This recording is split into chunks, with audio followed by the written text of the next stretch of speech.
All right. Shalom Boys here. Well, what am I doing today?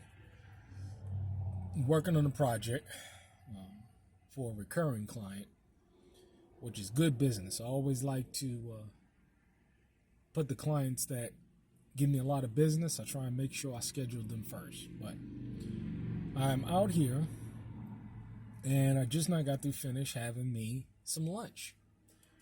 And I had me some Mexican today.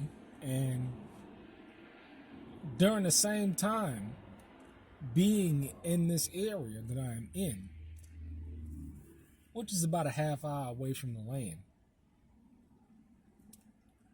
I've gone to this restaurant before, and while at this restaurant, while servicing a client in the same area, I ran into a waiter, and his name was Isaac. And Isaac was he came across as a very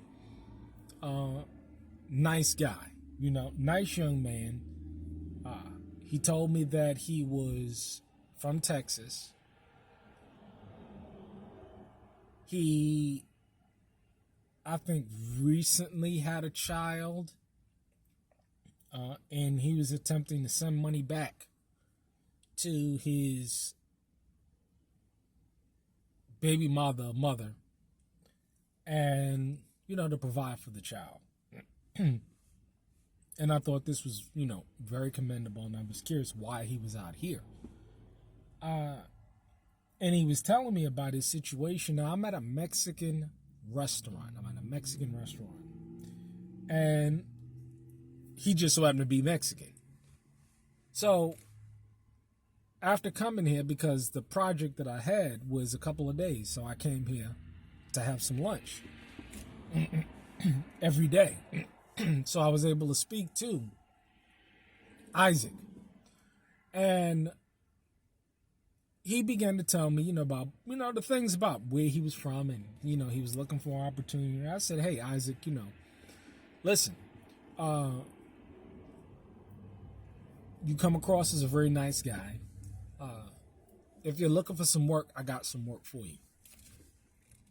And he said, yeah, great. And Isaac just so happened to be living in his car. And at that time, and he said that his car was broke down. He was trying to get his car fixed, yada, yada, yada. He didn't have any money.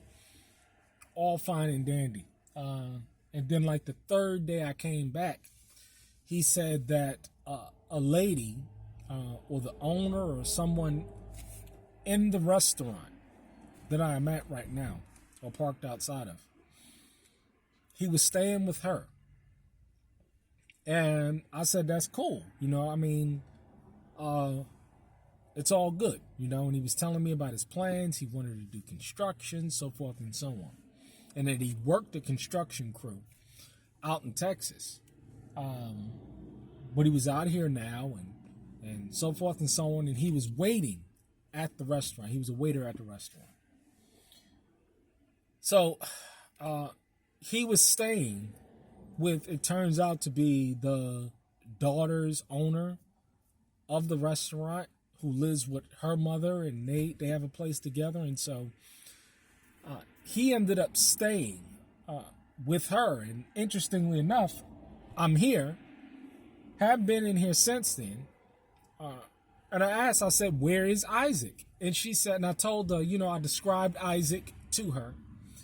And I knew she knew him, but she was like, yeah, I know Isaac. He was staying. I allowed him to stay at my place because he was sleeping in his car. Pretty much the same story that he told her. He told me. So Isaac stayed at her home for about 3 or 4 days. Now, this is a single mother, and she had an infant child, which is also Mexican, working in a Mexican restaurant.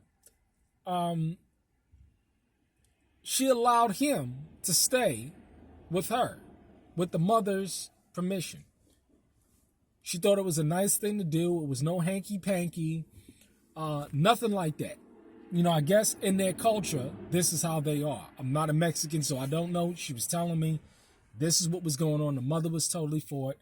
Help a young Mexican brother out, get on his feet, but give him a home.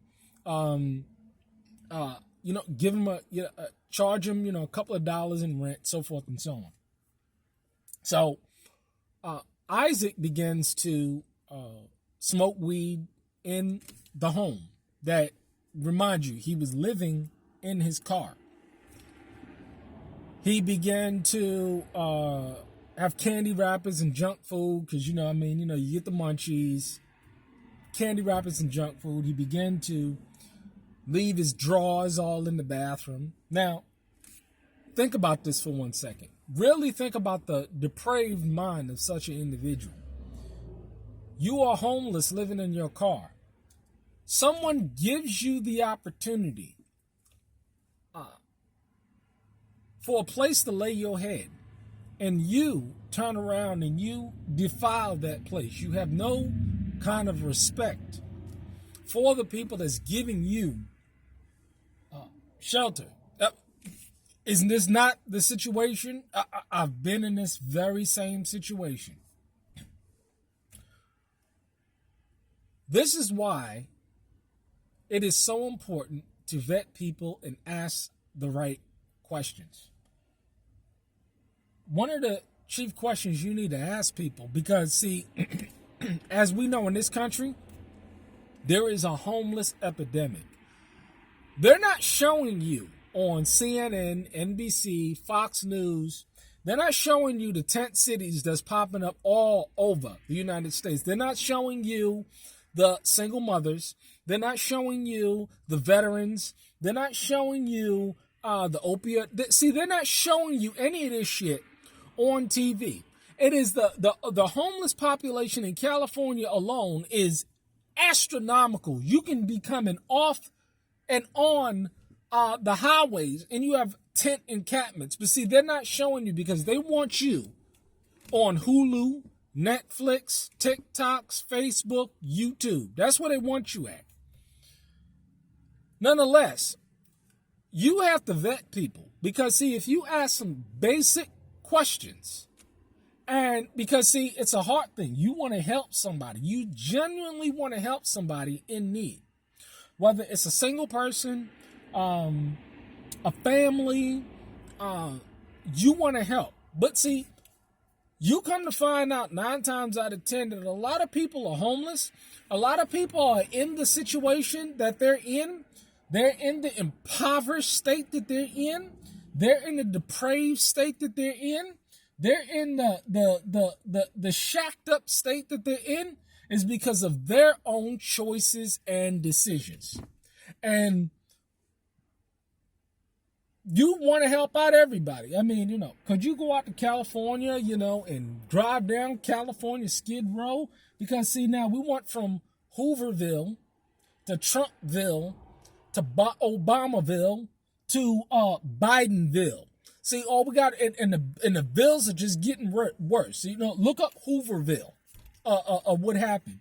And these shanty towns and these shack towns and these tent cities that was popping up all during that time. And it's 10 to 100 times worse today. See, a lot of people are in the situation, the living situation that they're in because of their own poor choices and decisions. And this is why you got to vet people. This is why you got to ask people what brought you to this state and what have you learned from your mistakes. Now, see, a lot of people, they can lose their job. There can be legitimate things that can happen as a direct result of, through no fault of their own, how they have become homeless, how they are in the living situation, which when you look at a lot of situations, it's either tent shacks up, rundown, nasty campers,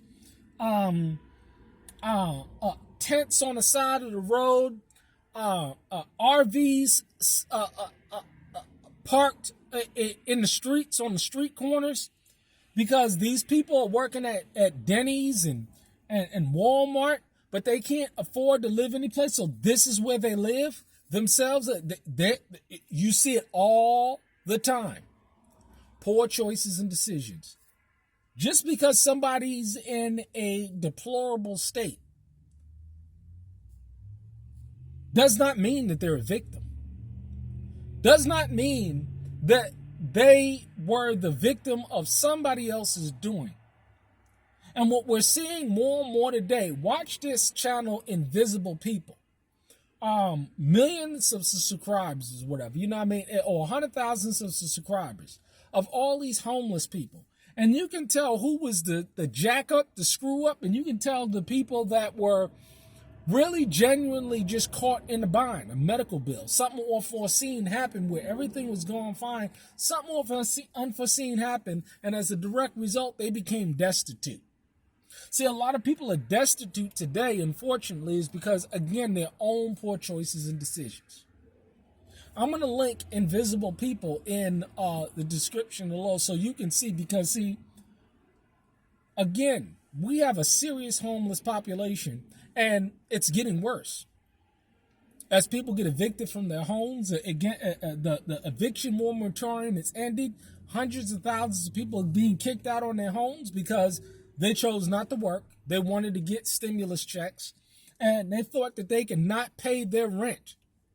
But when the bill come home, because see, what is the use of a credit repair specialist after you've knowingly been not paying your rent for 1 to 2 years? See, it's all a freaking joke. I'm just so sick and tired of because see, you know what credit does?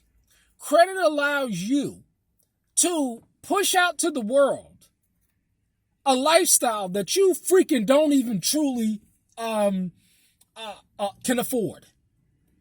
The home you live in is mortgaged. The cars that you drive is mortgaged. You don't own shit.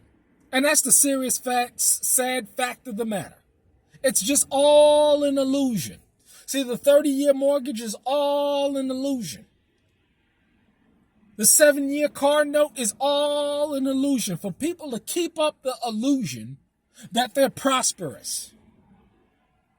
But when the bill comes due, which many of you pigs and you dogs out there, you're going to realize that the bill is going to come due. And you can't make the payment.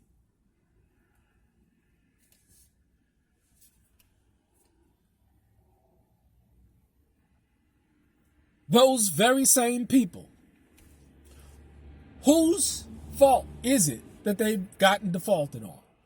Whose fault is it that they could not pay the interest in a loan? Whose fault is it? Whose fault is it? Whose fault is it? Is it society's or theirs? And with such people, would you offer assistance without repentance, without a clear understanding of the folly of their ways? Just like everybody else, poor choices and decisions, homeless, living on Skid Row in a camper, no running water,